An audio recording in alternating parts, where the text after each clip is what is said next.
The cells of eukaryotic or multicellular organisms are complex. Each cell has a job and requires the cooperation of organelles, the little organs within eukaryotic cells, to get these jobs done.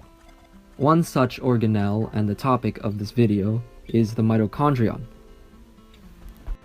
A little-known fact within the scientific community is that the mitochondria is the powerhouse of the cell. And it's true. Comparing mitochondria to factories is really accurate because it's exactly their function. That's what they do. Mitochondria generate little packets of energy, known as adenosine triphosphate, or ATP, to be distributed across the cell, powering many of the cell's different functions. All complex life on Earth is able to run and swim and fly and photosynthesize because the mitochondria powers it all. So the question becomes, how does the mitochondria power the cell? How do they create ATP?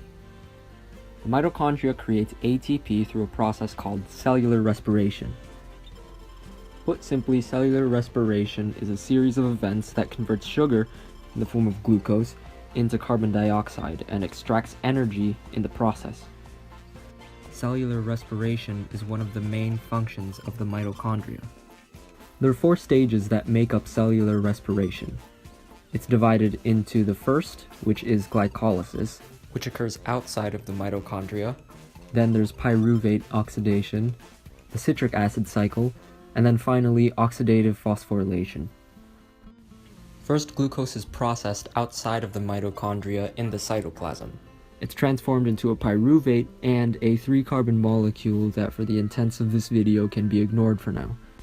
During the process, some ATP is generated and an electron carrier is also generated. This electron carrier will be used to power later stages of the respiration cycle. After glycolysis, each pyruvate molecule is then taken into the mitochondrial matrix to be converted into a molecule known as acetyl-CoA. In the process, another carbon dioxide is released and another electron carrier is produced. During the citric acid cycle, or the 3rd step of respiration, the CoA from the previous stage is used to create even more ATP and even more electron carriers to be used by the last stage, oxidative phosphorylation. During this stage, all of the accumulated electron carriers release their electrons, powering proton pumps that, when active, create large amounts of ATP. This stage creates more ATP than any other stage of the cellular respiration cycle. By the end, 38 molecules of ATP are produced per glucose molecule, while new molecules of glucose are introduced to the mitochondrion, and the cycle continues. Now, this is a very simplified definition of cellular respiration and thus a simplified definition of what a mitochondrion is.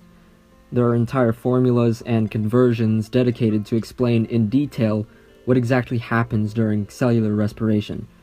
However, though useful, these formulas aren't necessary just to understand the basic fundamentals of what a mitochondrion does and how it does that function. Mitochondria function to convert glucose into ATP so that complex organisms can carry out the actions necessary to survive.